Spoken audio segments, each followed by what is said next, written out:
The family that vacations together stays together. At least, that was the plan. Except now, the dastardly desk clerk is saying he can't confirm your connecting rooms. Wait, what? That's right, ma'am. You have rooms 201 and 709. No, we cannot be 5 floors away from our kids. The doors have double locks. They'll be fine. When you want connecting rooms confirmed before you arrive, it matters where you stay. Welcome to Hilton. I see your connecting rooms are already confirmed.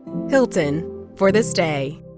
The Who's Down in Who Newville were making their list, but some didn't know Walmart has the best brands for their gifts. What about toys? Do they have brands kids have been wanting all year? Yep, Barbie, Tony's, and Lego. Gifts that will make them all cheer. Do you mean they have all the brands I adore? They have Nintendo, Nespresso, Apple, and more. What about... So the Who answered questions from friends till they were blue. Each one listened and shouted, from Walmart? Who knew? Shop gifts from top brands for everyone on your list in the Walmart app.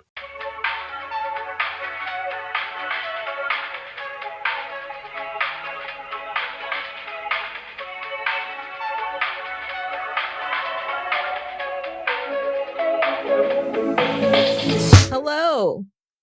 Hey, witches. Welcome to our inaugural episode of But Am I Watching? Like the real one, not the one that's under But Am I Wrong?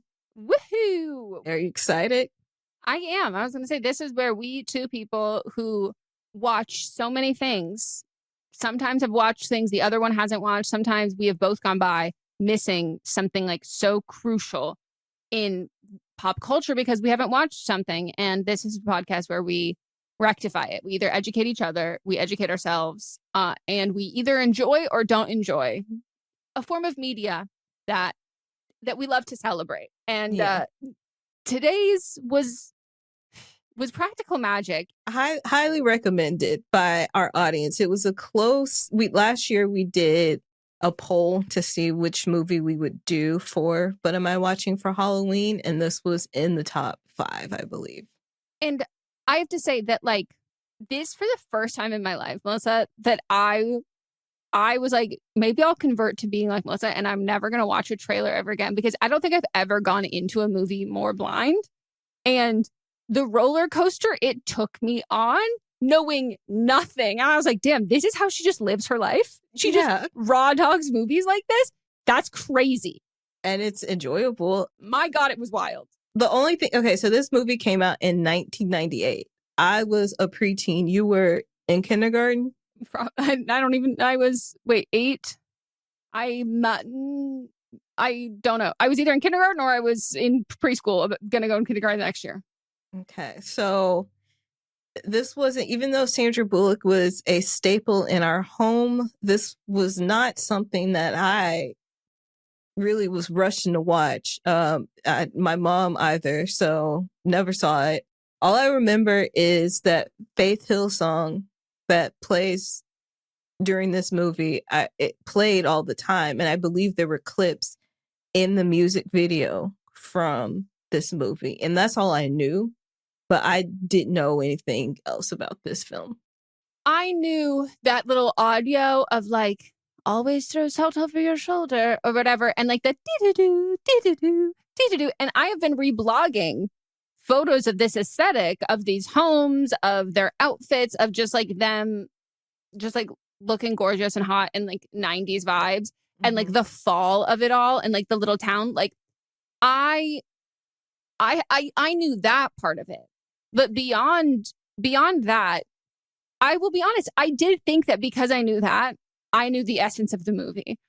Never in my life, I still don't know what the tone of this movie in my is. life have I seen so many stills for a movie and then been like, oh my God, it's so beautiful, so cute, so like love this. And then watch the movie and go, how the fuck are you guys getting this from that? Yes, like we're having to ignore so much other stuff, which by the way, I love. That's camp. Like I love when you're like, let me just take a perfect little screenshot at this moment, like so aesthetically pleasing. Which, to be fair, like the Virgin Suicides is also like that. Like I think a lot of people, if they just saw like stills from like, wow, like this, look at this beautiful movie, and it's like the premise of the movie is like really fucking dark.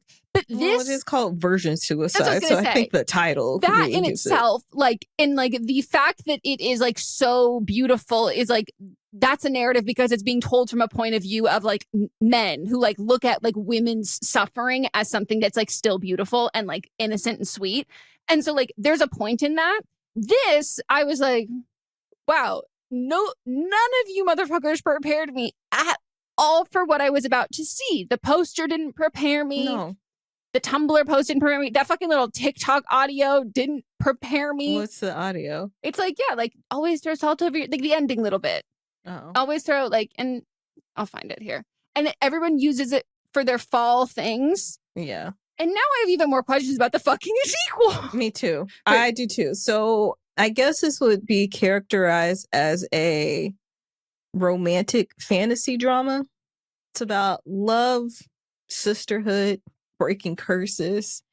We follow two sisters, Sally and Jillian Owens. They're two sisters from a long line of witches who live under a family curse. Any man who falls in love with an Owens woman is doomed to die. So after their parents' death, their mom died of a broken heart after their dad died hearing a beetle making By the way, beetle noises. Was that a beetle? Yeah, that's a big water beetle. Okay. That's not the kind of beetles we got here.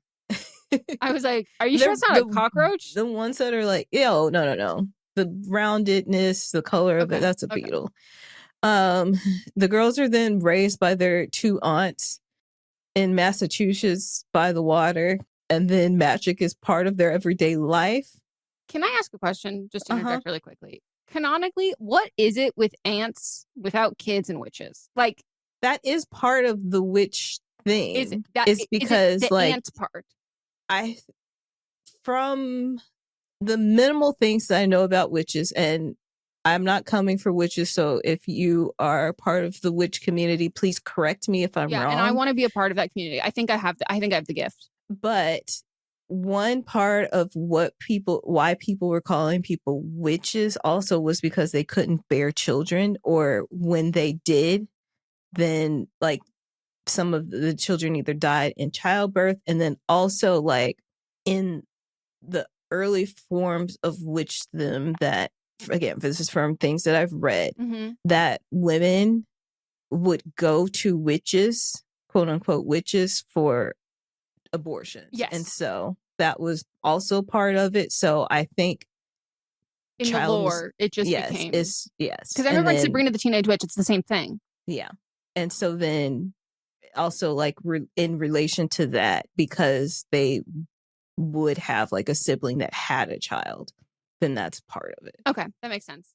But again, just from things I've read, I don't know if that's actual lore, but it feels right.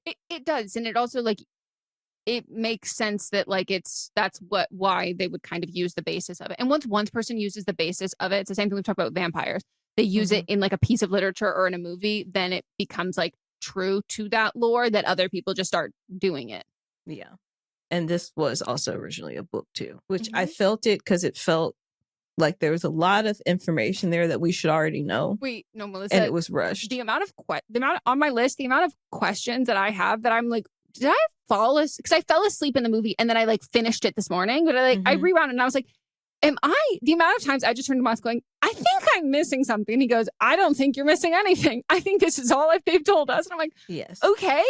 There was a lot of rushing in this film. Like there's a lot of death and people being sad later about the death, but they're not actually mourning people dying. The amount of times I was like, okay, so did they just die? Or are we right? Or did we jump ahead? But the kids look the same age. When we end up in Arizona, I go, how are you? I thought you were here. What do you mean? And she's like, my sister's calling me. And I go, okay, so go to her room. No, got to drive. She's not even in the state anymore. No one told me. Oh no, that was part of it. She left it, like very early in the movie. She left when she left for the second time. Oh, after she came to like help her sister get through her heartbreak. And then she got a phone call being like, I have to help my sister. And I was like, go to her room. She went back. She was in Arizona. The sister like went and gave her a hug when she was sleeping and then just left. And then she rolled over in the bed and like touched the bed and she was gone. Okay. It was a quick scene. But also, they're driving in cars across the whole entire United States. Well, that takes a long time. For sure, except unless you live on the West Coast and you know for a fact they're definitely not in Massachusetts. They are in Washington this entire movie. I go, this is the Pacific Northwest. That's why you can get to Arizona so quickly. Why are you... Moss was like, this is Massachusetts. And I said, this is not Massachusetts. Yes, this is Washington. The setting is Massachusetts. Alleged, which I had to keep reminding myself because I was like, it's so visibly Washington that I was like, oh, and Moss was like, no, you've got remember like Salem, you've got the lore of witches here. And I was like, no, that's, oh, okay, you're right. I'm sorry. They're not actually supposed to be in Washington. Yeah. So then Jillian leaves because she doesn't want to ever find love, because she doesn't want the love of her life to die, because that's the curse bestowed upon them by their great-great-grandmother, I believe. Time-wise, it seems like it should be more greats, but... The way I thought it was their mom for a bit, and then I said, hold up.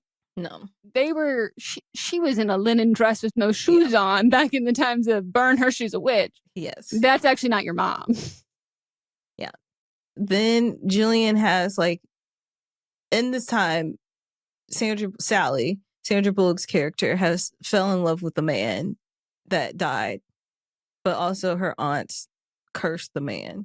So then, well, not cursed, they enchanted him so that he would fall in love with Sandra Bullock's character in 1 second, and she fell in love with him in 1 second, which they had initial attraction, but then 2 seconds later, they're making out in the street where he died later. Melissa, I was so confused. What I wrote down was, first of all, little Sally is played by Camila Bell. And if anybody doesn't know who Camila Bell is, not only was she in the remake of When a Stranger Calls, the scariest horror movie I've ever seen, she is also who Taylor Swift sings about when she's not a saint. No, she's not who you think. She's an actress. Whoa. But she's better known for the things that she does on the mattress. Whoa. Ooh. Uh-huh. Cutting. Okay. That she sang that song about Camila Bell and Joe Jonas. You said cut it as in like cut it out, or no, this is okay. She wrote it. Yeah. I said, cut it, just do the song, make it, send it. Oh, gotcha. Yeah. Gotcha. Cut the record. And she's in this, and like it's little her, and she doesn't work as much in things that I'm sure she still works. She doesn't work as much in things that I have seen in her like older age or older years, but she's also in like a Jurassic Park. Like the amount of times I like watching something and I'm like, oh my God, tiny Camila Bell. And you can tell because like she's got stellar fucking eyebrows. Mm-hmm. And like you would recognize her if you saw her when she's older because she's still got those stellar fucking eyebrows. But you know, I just like wanted to like go into the screen and be like, hey little girl, in a couple years, Taylor Swift's gonna write a song about you and it's not gonna be good and you are not gonna like it. And also the craziest thing is that like I think it like came out later, which I was like, Joe, you should have said something sooner. He was like, he said that he never slept with her and but he like let people think that or whatever because like they were like their purity pact. And the first person he had sex with, which I still don't think he should like talk about that, is like a different actress. But like, you know, maybe tell Taylor to clear it up before she writes the song that this girl and everybody. I remember everyone hated her. And I was like, but that's little her. But then I said, I literally just wrote down, I am so confused. Why does she love this man now? Like the quickness. This is the later the at the end of the movie we find that out. Yeah. But they did a little something. Like there's a little. But they're always doing a little. They something. are doing a little something. But she did again fall in love with him right where he dies. So I think that was poetic. No, it really was. When at first I thought he was about to die by like death by 1,000 cyclists. I was like, it's like this is brutal. That is. By the way, it was still brutal. Also, you would have killed some cyclists as well. Yeah. Like it just was. I was like, this is out to be a bloody shit show. And then Mott's like, oh no, he's fine. And I was like, no, there's a truck is something's coming. Mm-hmm. And of course. So they have 2 kids. One of them played by Evan Rachel Wood. What? Yeah. The ginger? I think so. Hold up. I did write down in here. This movie other one is doesn't act anymore. I said this movie is single-handedly employing redheads like the fucking Harry Potter movies. Like there's never been more redheads in one fucking movie. Yeah. The older one, Kylie. Who? Sandra Bullock's kids. Oh my God. I guess because I've seen younger Evan Rachel Wood in things, I thought I'd seen the youngest Evan Rachel Wood on film. But this one is younger. And so like it just never even crossed my mind that it would be so her. I'm like, is she going to be in part 2? Is it going to be focused on her? The other girl doesn't act anymore. So I'm guessing they'll either write her out or get another actor to play it. Imagine you like get the call that you're like, hey, ready to come out of retirement just to do another massive movie. Right. I'd be like, sick. Yeah.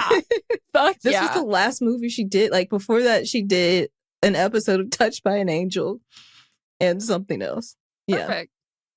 Can I say what Mont said though? He had to pause the movie. He got so irate. He said, what the fuck is up with these movies? And putting Sandra Bullock in glasses and a bathrobe and trying to tell us, the audience, that this girl is ugly.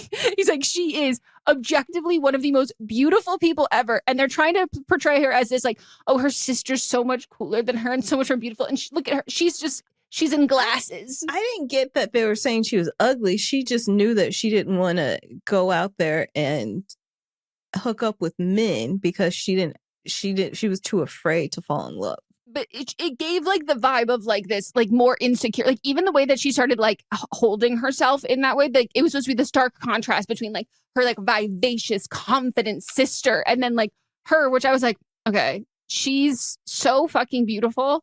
Why? But the bathrobe to me was crazy because I'm like, that doesn't fit with this house. Like the aesthetics of everything you're wearing. Oh, that's the bathrobe. That looks like a bathrobe you'd wear in Lizzie McGuire. Like that is not the right vibe. Yeah. And then the aunts are played by Stockard Channing of Grease. As soon as I saw it, there she is. And Diane Weiss. Diane Wiest. Wiest, sorry. Well, I could be wrong. I only know that from the Brooklyn Nine-Nine joke where he was like, he makes a joke about a Wiest infection. Right. This episode is brought to you by Nespresso. Gift magical mornings with Nespresso Virtuo Pop.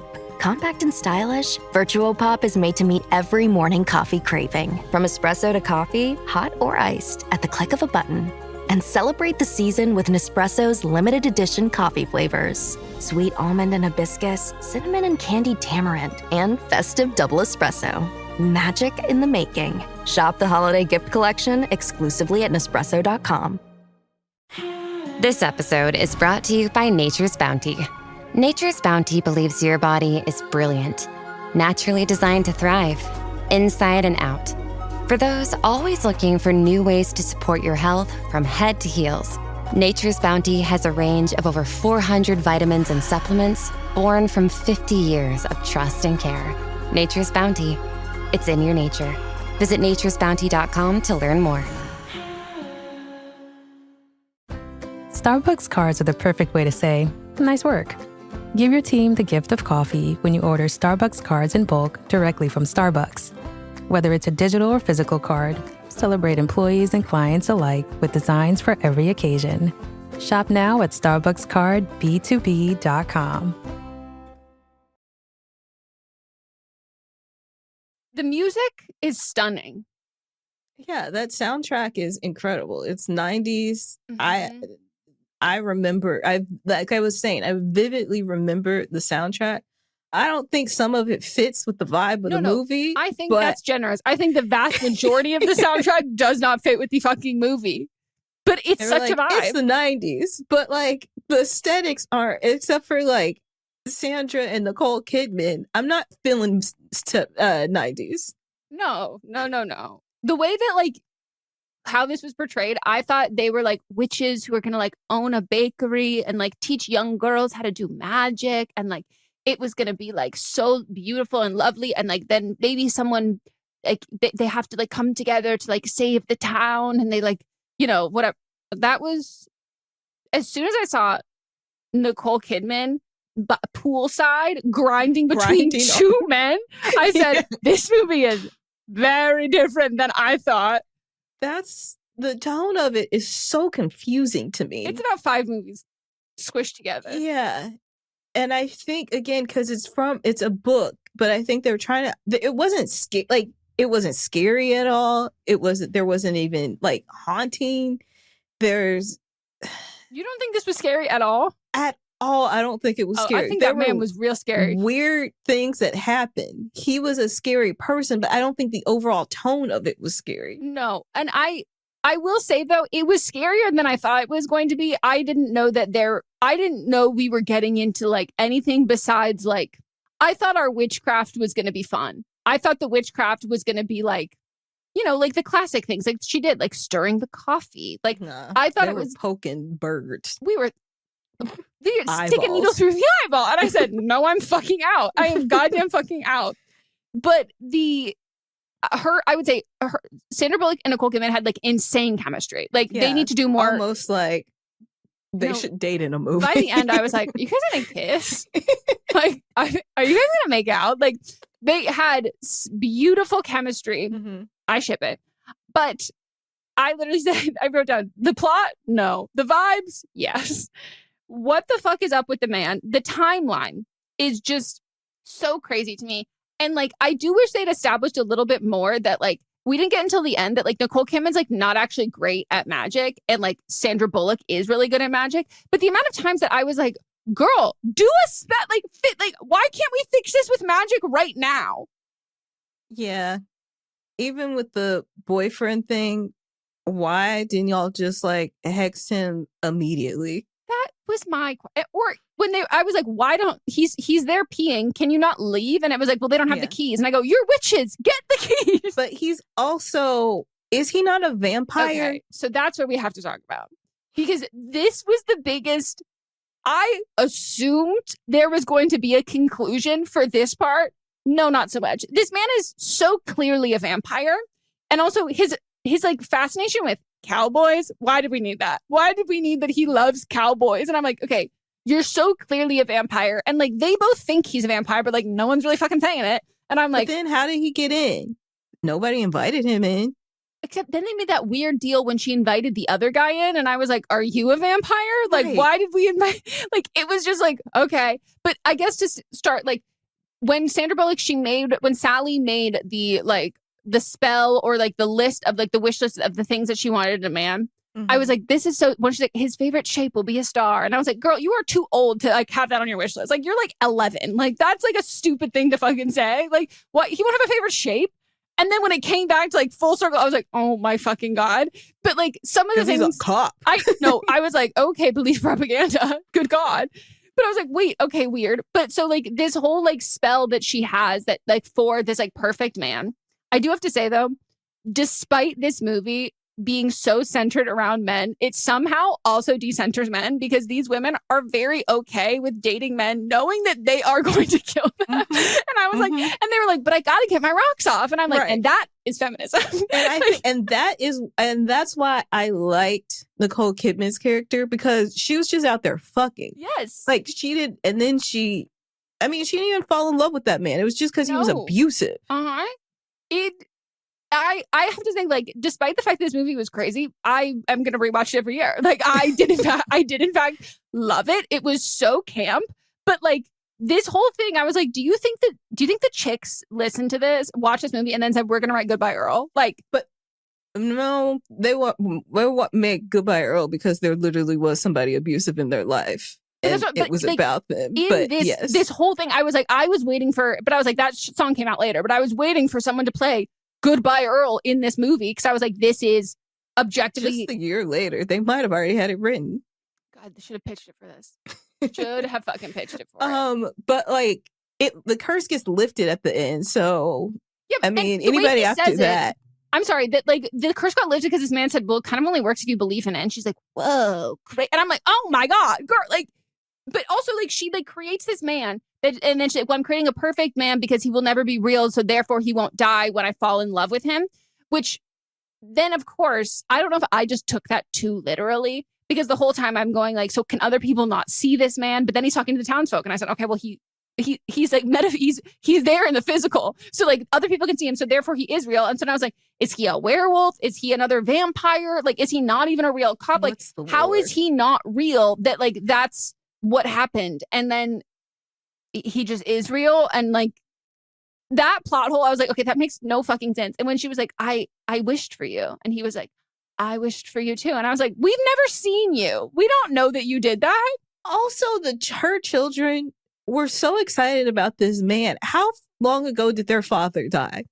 not long. And because also, they look the same age. It still feels like Evan it's Rachel been Wood. months. I am also like, how? Oh my God. At the beginning when they're talking about like doing their homework, I was like, there's no shot you go to fucking normal school. There's no shot you have homework. There's no shot. Like, look where you live. And you can't even go to school without ever going, which was very weird to me that like the entire town hates these people because they're witches. But then also like they've never moved.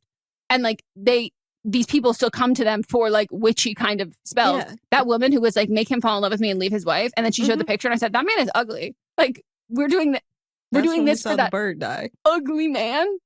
But I really did need them to do more magic. I felt like they could only do potions. Maybe that's their sect of witchdomhood. I guess, but like I could also get like, well, they didn't just do potions because they wished that kid got chicken pox and he did. And then the falling in love with Sandra Bullock's first husband, that wasn't a potion. It's true. I needed them to do a little bit more magic. And when Sandra Bullock's life was like going to shit and she was like, I still won't do magic. And I'm like, girl, that is the only asset you have. Get back into the goddamn fucking magic. Right. And she was just like, I was curious to what people thought of this movie when it came out. Oh, it had to have been awful. Yeah, they had mixed to negative thoughts on it, even though it turned out to be a cult classic. Roger Ebert gave it 2 stars, calling it a witch comedy that doesn't quite know if it's supposed to be funny, romantic, scary, or sweet. He felt like the tone shifted too often for the story to fully land. Yeah, I agree. Oh, it has a perfect score on Rotten Tomatoes, 27%. That's my dream. I can't believe a man directed this. I can, because it lacked some heart. I think if a woman directed it, it would be a little bit more heart in it. It just skipped so much. Like I feel like we should have fell in love with Sandra Bullock's husband too. And then the first one, I mean, she only got married one time within it. Yeah. I guess it seemed like she got married again at the end, maybe because he picked up the daughter and kissed the cheek. And I was like, I was that's squinting. weird. I said, who's that? Because I was watching in the daytime and I was like, who is that? And I was like, you picked her all the way up. And I was like, oh, okay. Are you stepdad now with the 6 kids? It's been 2 weeks since their father died. Right. They were so excited when they found her journal and was like, this is the man that mommy wanted. Also, like, can we talk about the fact that, like, she, as far as we can, like, it seems like her little apothecary, which, by the way, I was like, this looks like Schitt's Creek. This looks like Rose Apothecary. It also looked like the same apothecary that was in, not Wanda, the show after that. Oh, Agatha. Yeah. Yeah, it did. And I was like, what are you selling here? And then, but from the outside, it looks like that is like quite literally front row seat to where her husband got smushed. It is. And I'm like, it's a small town. Are you getting these kids therapy? You don't even let them do magic. And they have to like, oh, let's go visit mommy at work. Oh, and here's the site where daddy died. Huh? That's also the site they fell in love. So symbolic.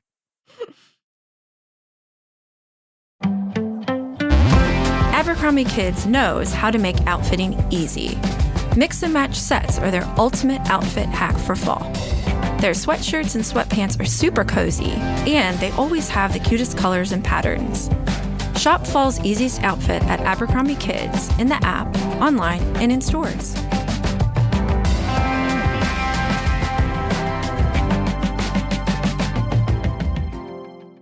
How do you top your love for your cat?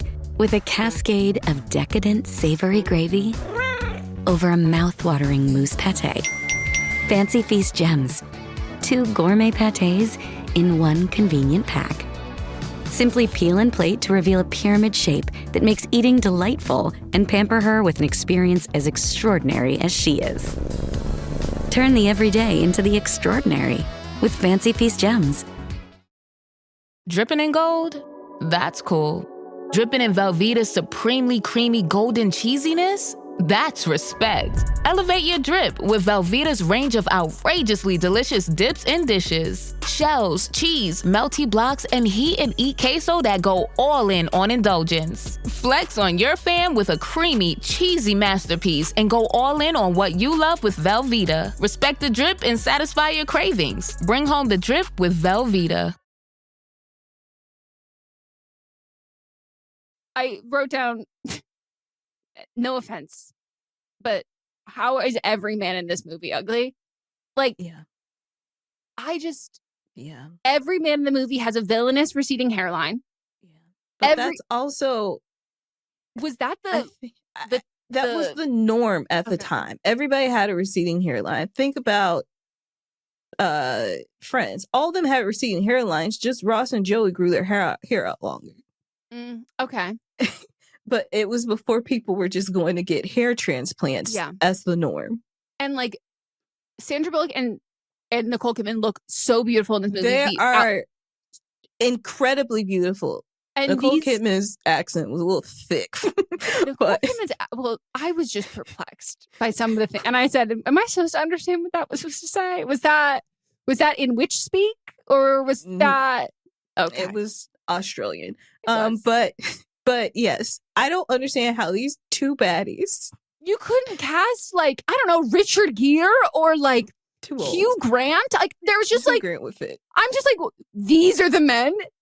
In this, they're going to invite these men into their beautiful home with their beautiful lives, huh? And then you're going to get beautiful kids like Evan Rachel Wood. That's not going to happen. Why? Like, it literally was like, she's fucking the milkman. Like, it's just some dude. It's a townie, and I was like, what the hell? This is so weird. Where are the hot men? Where are they? I was shocked. I was shocked, but I cannot get over how beautiful this house is. And now I want to hang spoons in my tree. Like when they were like, it was like wind chimes. It was all just spoons. Like it was so beautiful. Now, I'm confused, by the way. Once we get to the point in the movie where the police officer arrives, I am thoroughly confused because I think things are tying together. I think loose ends are coming. I think seeds that have been planted at the beginning of the movie are now being watered to fruition. And they're not. What is it specifically? So how does this man know about a vampire? Okay, so it was a crime. The vampire committed a crime, and so he was investigating him because of the crime. But he said he's done this like, and he's saying like countless number of times, and the way he's giving a wink, wink, nudge, nudge of being like maybe like it's giving like maybe over centuries. Because I feel like in this world, people just know that. Okay, the supernatural exists because everybody in the town knows that they're witches. So and then they're somehow like still surprised, and I'm like, okay, you can call me a witch since we were children. Like, of course, you know I am a witch.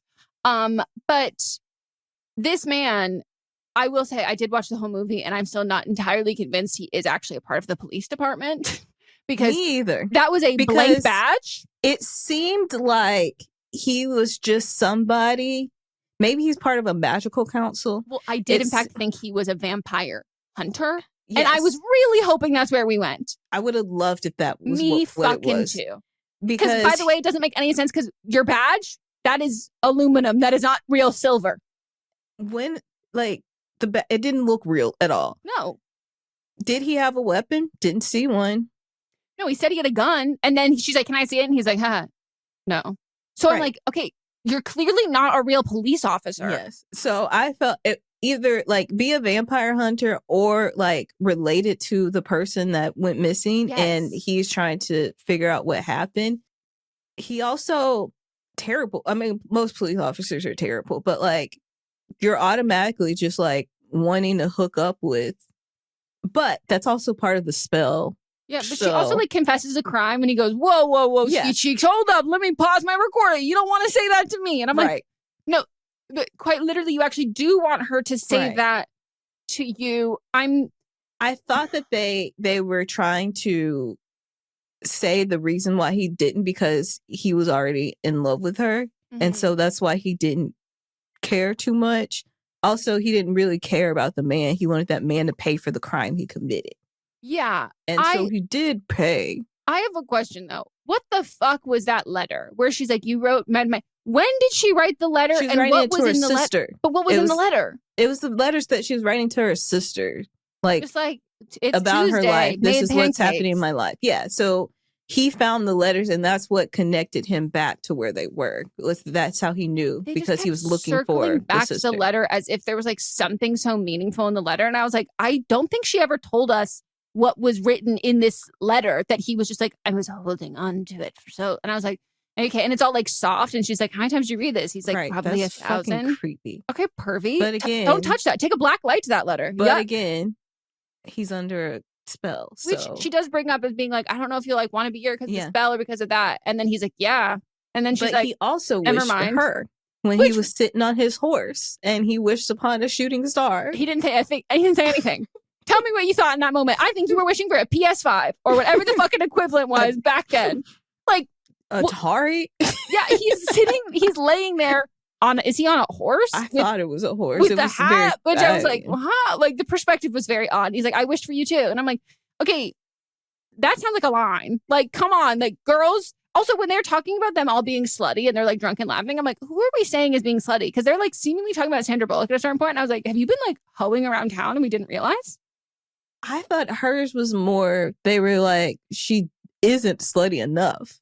Like they were calling Nicole Kidman a slut, and then saying Sandra needed to be more slutty, and that's why the aunts cast the first spell on the first husband. But I did thought the implication was she is still a slut. She might not be the sluttiest of the sluts, but she's still a slut. And I'm like, my God, how the hell are you women surviving as witches in a tiny town where you're also being slutty? Like, right. Like, that's impressive. even with that man, her first husband, I was like, how has she never seen this man before? This town is one street long. This town is like not is even he a new full to town loop. With his apples. Like, who is this man? And I'm just like, and if everyone has grown up here, which is what it seems like, everyone knows they're witches, and then suddenly one day is he just like, I don't care. Like he's so clearly under a spell, and his family and friends not worried about him. And also, I just have to assume in a town where there is like witchcraft and people are afraid of it, there would also be like a lot more like there'd be a lot more people like trying to like debunk, like you know what I mean? Like they would have a lot more enemies, not just like people being afraid of them. I think they just, at this point, they've accepted it because these are like the descendants of the other people. So it's just, this is what it is. I have to say, I thought the moment where Nicole Kidman barges into the room and makes her sister's name be the top of the phone tree and all of that, I was like, oh, that's a sweet moment. I did not know we were in fact going to circle back to a PTA exorcism.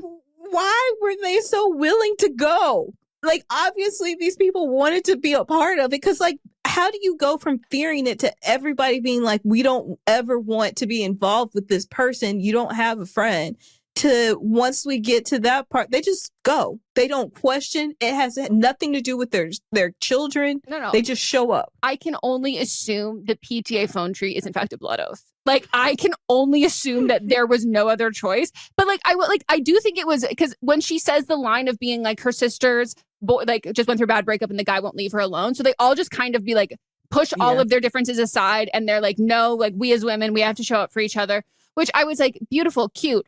I was expecting just like a slight more hesitancy in their eyes once they arrived. Like I was just thinking of like, you know, anything like that, but they were just a little bit giddy.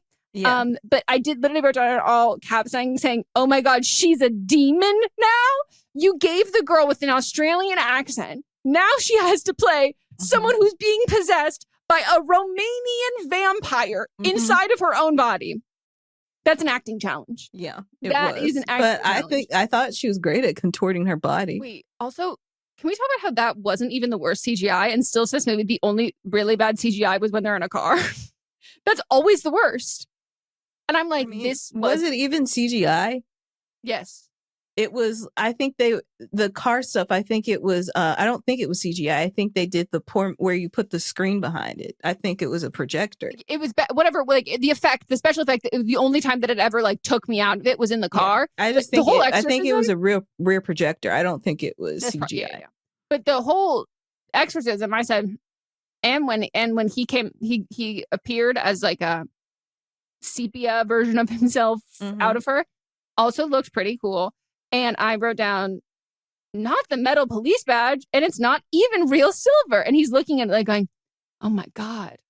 I by the way, we just don't need to tell white male police officers that I have even more power. He's looking at this going like, whoa, what I can do with this badge. But man, the fact that didn't even, we had to do a PTA exorcism. Like why don't they know to get a steak?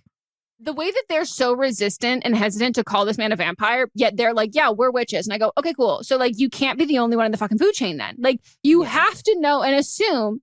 And like, we're all just like giving like a little bit of a side eye to these like weird toads everywhere. And I'm like, kill the toads. I'm sorry. You stuck a bird with a fucking needle. Like, there just has to be a little bit more. If you're willing to do a spell to kill a man, or to reanimate a man after you accidentally kill him. Like, I need you to be like, I need you to be open to the possibility that the magic you did might actually need more magic to resolve. Yeah. And that's why the aunts were like, you know what? You don't want to ask us for help? Wait, I was addicted to that, where they were like, ugh. And then they were like, we have to ask the aunts for help. And the kids were like, yeah, they left. And they said, what was it? Clean up your own mess. And they were like, yeah, that's fucked up. I was like, no, I kind of love that. And then they came back at the end going, oh my God, you bitches you are doing this so badly. This is taking forever. And she's possessed now? My God.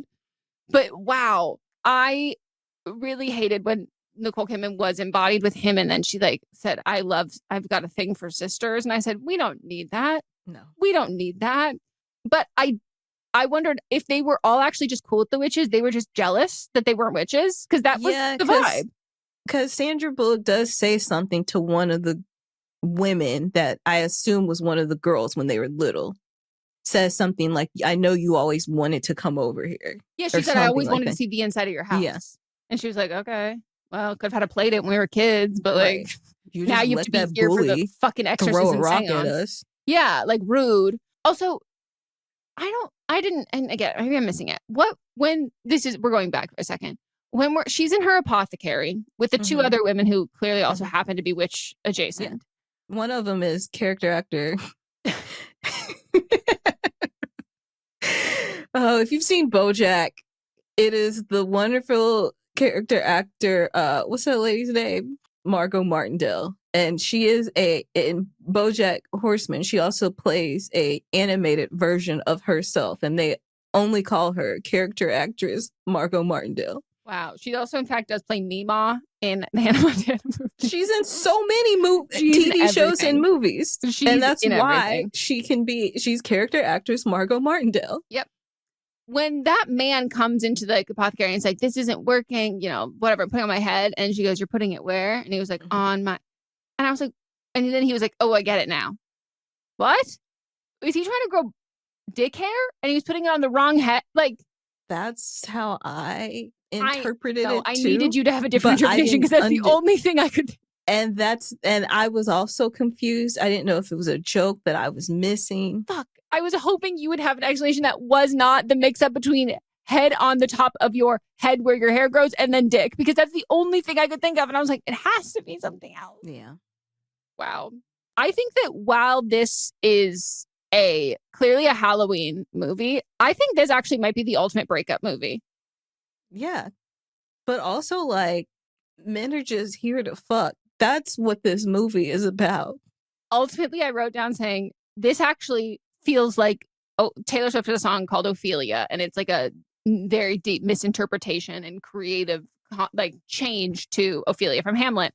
And I was like, no, low key, this feels like real Ophelia, where it's like, men will always be my demise, but maybe I want to have a little bit of fun. Like, but it's not even that men will be her demise. In this instance, they will be the demise of these men.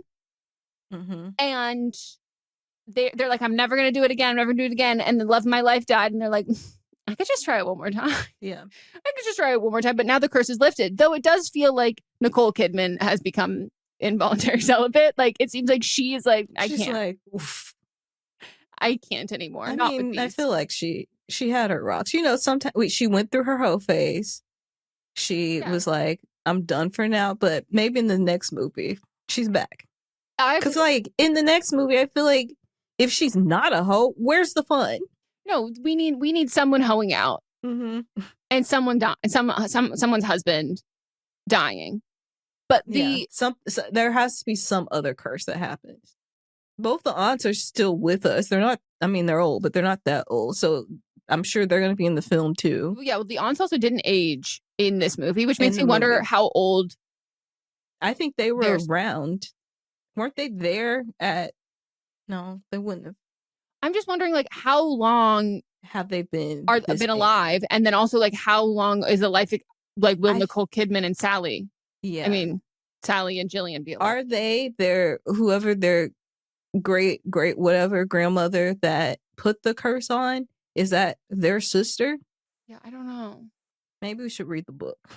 No, it feels like Twitches all over again. Yeah. Got to read the book, understand what this came from. But I like the vibe that all women are all like just witches. Like they could all do it. Even the one who brought their like little electric broom, her little vacuum, because I got this, and they're all doing that. But my God, the power of the PTA getting together and conducting an exorcism on the slutty sister, like that to me is like women empowerment. And like the first time like my kid has a heartbreak, I'm gonna be like, this is what we have to watch. And they're going to be like, what was the lesson from this? And I go, exactly. Yep. Exactly. This is what I took away from this film. The sisterhood and female empowerment. Love that. The aesthetics and the mood of it were great. Gorgeous. The chemistry and the performances were very good. Oh, I believed them wholeheartedly. Yeah. Yes. I think the tone, if we would have leaned more into the dark humor of it, I think that would have made it stronger, because it's dark and it's funny, but it's not those things at the same time. But if it was dark humor, then I think that would have strengthened it. But there's also like the feminist representation here, and it's also just like nostalgic. Yeah.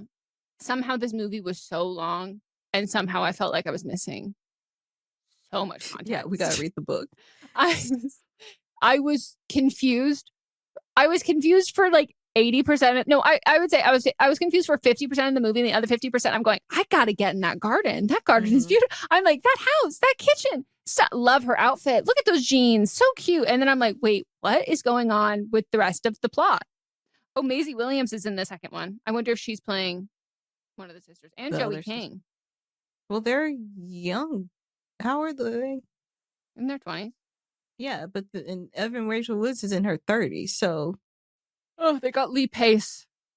No, I don't think she's in it. Okay. Diane Wiest is in it. And Stalker Janning. Yeah, Stalker was actually how I learned that they were because you're remaking it, because I saw or not remaking it, making part 2, because I saw Sandra and Bullock and Nicole Kidman have been talking about this for years, that they wanted to do it. And then I saw a Variety article that says Stalker Channing was attached.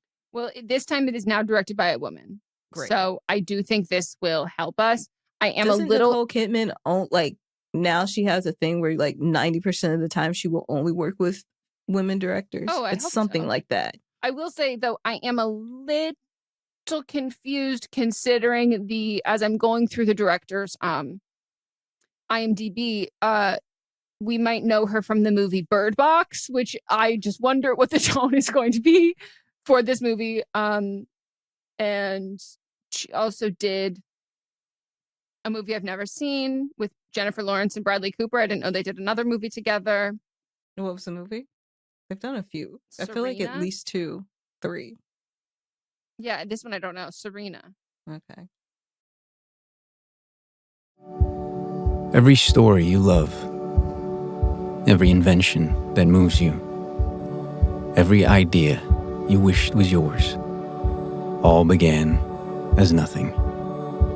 Just a blank page with a blinking cursor, asking a simple question. What do you see? Great ideas start on Mac. Find out more on apple.com/Mac. Purina believes no one should have to make the impossible choice between their own safety and their pets. But nearly half of domestic abuse survivors delay leaving because they can't bring their pets with them. Through the Purple Leash Project, Purina is helping create more pet-friendly domestic violence shelters so survivors and their pets can escape and heal together. Visit Purina.com/purple to learn more. This episode is brought to you by Indeed. Stop waiting around for the perfect candidate. Instead, use Indeed sponsored jobs to find the right people with the right skills fast. It's a simple way to make sure your listing is the first candidates see. According to Indeed data, sponsored jobs have 4 times more applicants than non-sponsored jobs. So go build your dream team today with Indeed. Get a $75 sponsored job credit at Indeed.com/podcast. Terms and conditions apply. I'm looking now. The novel just came out in 1995, just a few years before the movie. So this must have been one of those where they just like, got the rights immediately. Yeah. And it was much darker. And it deals with more with the grief, abuse, and fate more. Okay, because as soon as I was like, this is a movie about like domestic, I was like, oh, this is about like interpersonal, like relationship abuse, domestic violence. Like this is, and that like made more sense in the term of like the witch aspect of it. Like that there was like the feminist ideals of like this being a core pillar of it and using like magic and being a witch as like a metaphor and like to kind of convey about like feminism and like girlhood and collective like community and like protecting each other.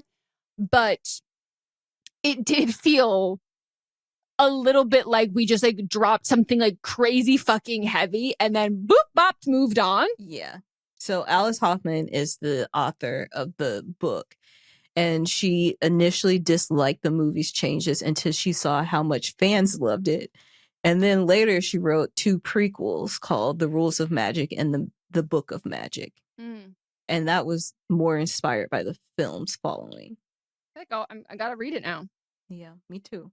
Maybe we'll talk about that. Yep. What am I reading? Also, maybe this is like me because like the magic era I grew up with was like Harry Potter. But it was a little bit objectively crazy to me that there were 2 witches and their names were Jillian and Sally. I was like, Sally the witch? Like, and her name's not going to be like, you know, like Wind Chime or like, I almost said Forrest Whitaker or like something that's like Everest, like something that's like a mountain or a tree or like, you know, Iris. Even that, I was like, her name's not going to be like, no, that's Sally. That's Sally doing witchcraft. And I also would love to know how they have money. Like, they're charging folks for these spells that are coming in the night. For sure. They're also old. They're not paying for real estate. But like, she married a man who seemingly his only job was transporting apples in a crate. She married that man. And then she said, I'm going to open up this gorgeous massive shop. I thought that was a family business. The apothecary? Yeah. She opened that like recently? No, yeah, I think they're stocking it. Oh. So I just thought it was a restock. And I was like, it just feels like a spin-off from what her aunts were doing at home. Yeah. Instead of making stuff at home, they just opened the store. Because then when the aunts like leave, I was like, okay, who's paying your electricity bill? Do you have an electricity bill? Like, is the city ever curious about like, hey, the lights are on, but maybe nobody questions. No one questions what they do because they don't want to get caught up in the witch's nest. Honestly, they probably just walk into stores and that is. Yeah, they probably just walk into places and get food. They're like, okay, this is mine. This is mine now. That's so fun. I like love it. It makes me want to be a witch. Makes me want to do witchy things. And I was a little curious at the end because they always say like, oh my God, on Halloween, they all fly. And I was like, oh, because I don't know, they turn into bats. Like it had this like sinister vibe that they were that like, this is vampires. I know, but they were like, the lore. That's how you know that they're evil or whatever. And I was like, okay. And then like at the end, we like cut to them on Halloween, and the entire city, like the entire town is like cheering for them as they have umbrellas, like Mary Poppins, and they fly off the roof. And I was like, so was this what you were so worried about before? Like, was this always your reaction? Is that why like they're kind of like gathering around now because the curse has been broken? Also, I do love, though, that, like, when one of the women is like, you know, they probably did kill that man. Like, I was like, okay, stop. They're not saying that she killed him. Just like, maybe she shook his hand and he, like, died. Like, the way that, like, some of the people in the town will, like, talk about the death. And then the other women are like, okay, he wasn't. It was giving the vibe of being like, okay, well, it's not like we want him back. It's not like they the way they deal with the death of men, or at the end when the women's like, can you do this to my ex-husband? I was just like, I'm loving this, where they're like, okay, I'll say a lot of things about those women, but I won't say that I'm sad that man's not here anymore. I was like, okay, I like that collective, you know, girlhood of it. But God, they looked so beautiful. I want their outfits. I want the outfits and I want the home. That house was that kitchen. Oh, the garden. Oh my God. I'll even take the possessed rose bush. Like, okay. The little greenhouse, beautiful. The set. I want to know about like who did the design for it. Well, that's easy to find. I'm looking right now. I'm trying to find it. Like, it's just, it's beautiful. And I think like if it hadn't had that, I don't think the movie would have been a cult classic like it is now. Like, I think like the aesthetics and how they stylize everything is like the main component, which like makes people watch this movie and then you're like, oh my God, this movie's fucking crazy. Kind of love it. Claire Janora Bowen. She was the decorator. And then the production designer was Robin Standeffer. This was the last thing that the set decorator worked on. Wow. I like am going to like save photos of this kitchen when we bring it to our kitchen. I want to be like, this is the vibe.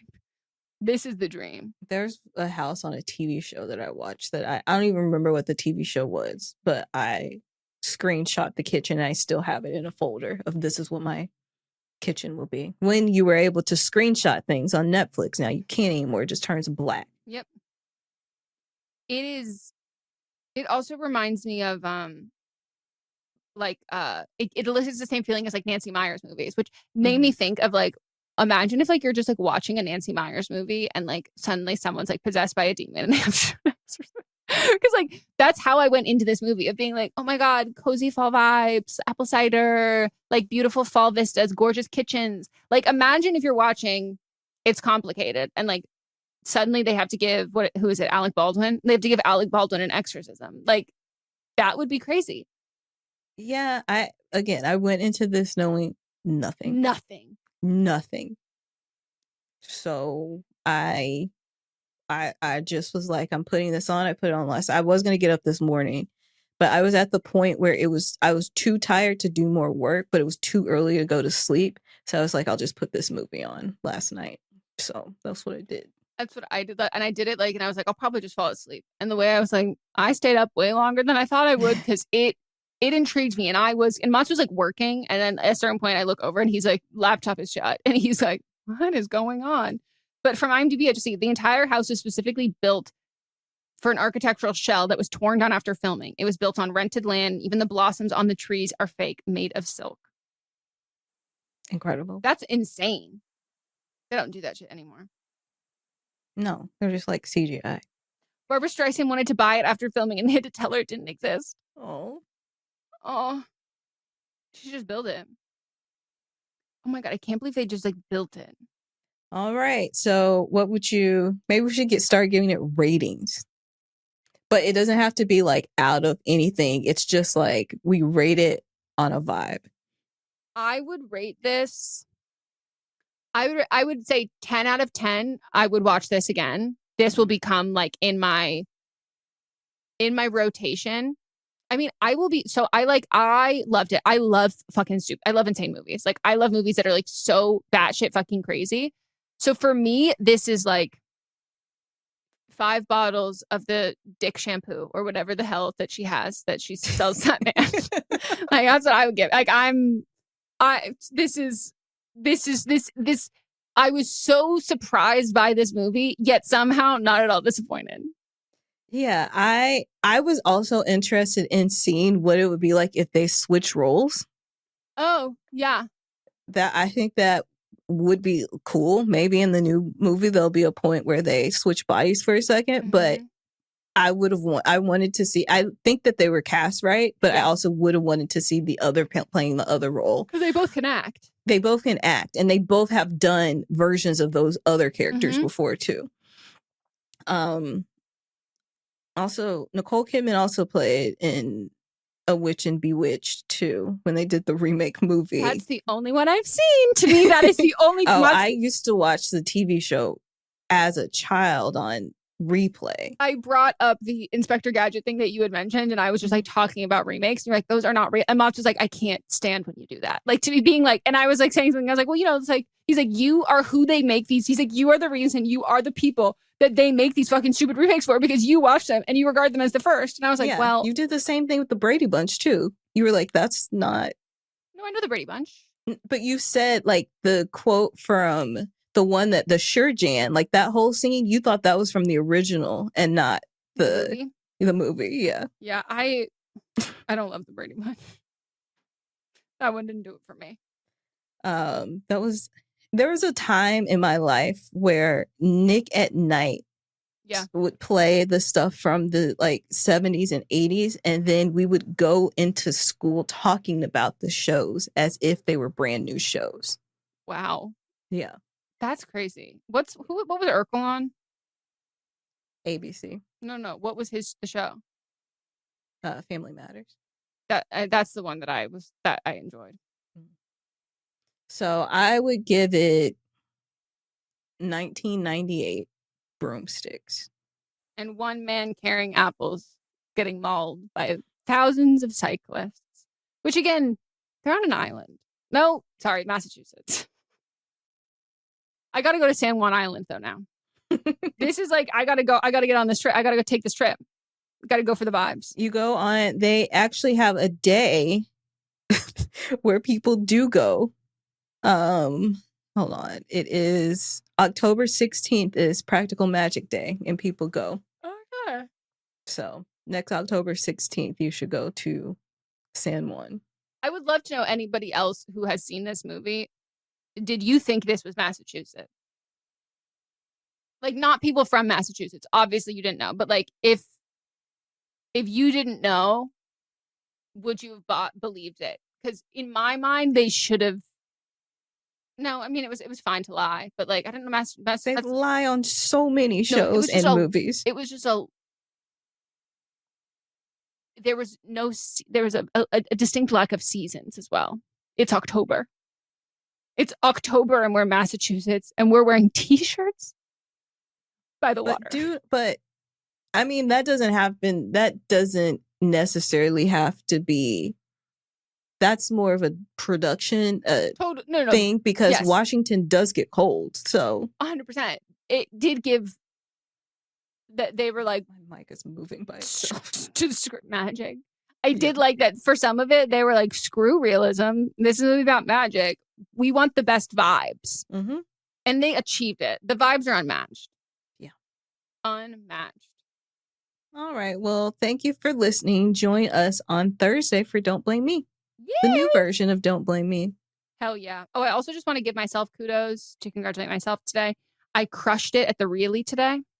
The two movies were Remembering You, which is the new Colleen Hoover movie, and then the I don't know, whatever it was, some other fucking movie. And I look up the cast for the other movie and I recognize that's the man who's in I, Tonya. And then the girl who's in Remember You, she plays the younger version of Everyone Ever. And I was like, she played young Margot Robbie in that. And I got it in 3, which is the record of the day. It's like the shortest anyone got it all day. So, congratulations, Megan. Just as we're talking about movies, I just want to give myself some kudos. Yeah. Good segue. So we will be back on Monday. We'll figure out what we say in this part. Give us some time. They all come naturally to us. Yeah, we can't fake it.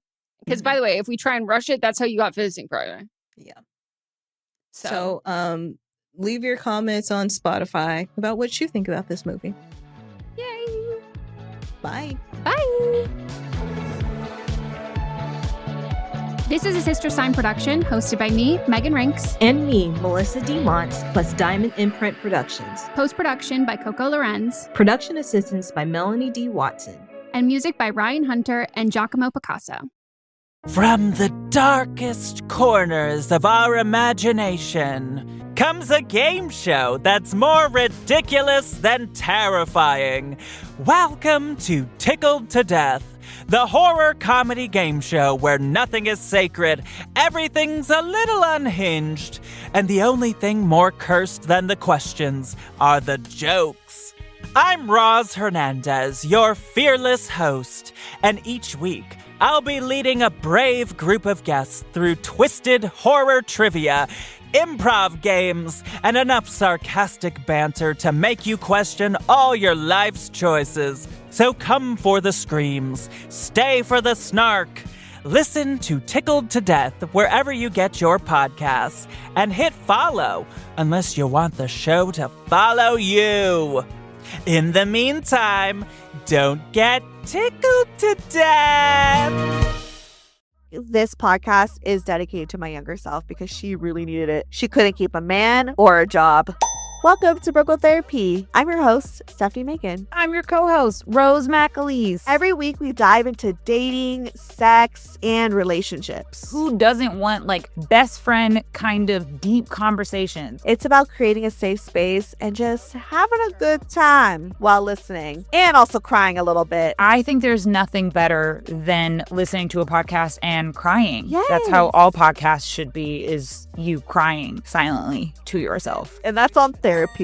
And I just want to say that we are not professionals, but we bring professionals on the pod to therapize us, to give us some advice. Listen to Broco Therapy wherever you love to listen to podcasts, and head to brocotherapy.com for all the info and the links. Therapy is too expensive, but this podcast isn't. Broco Therapy.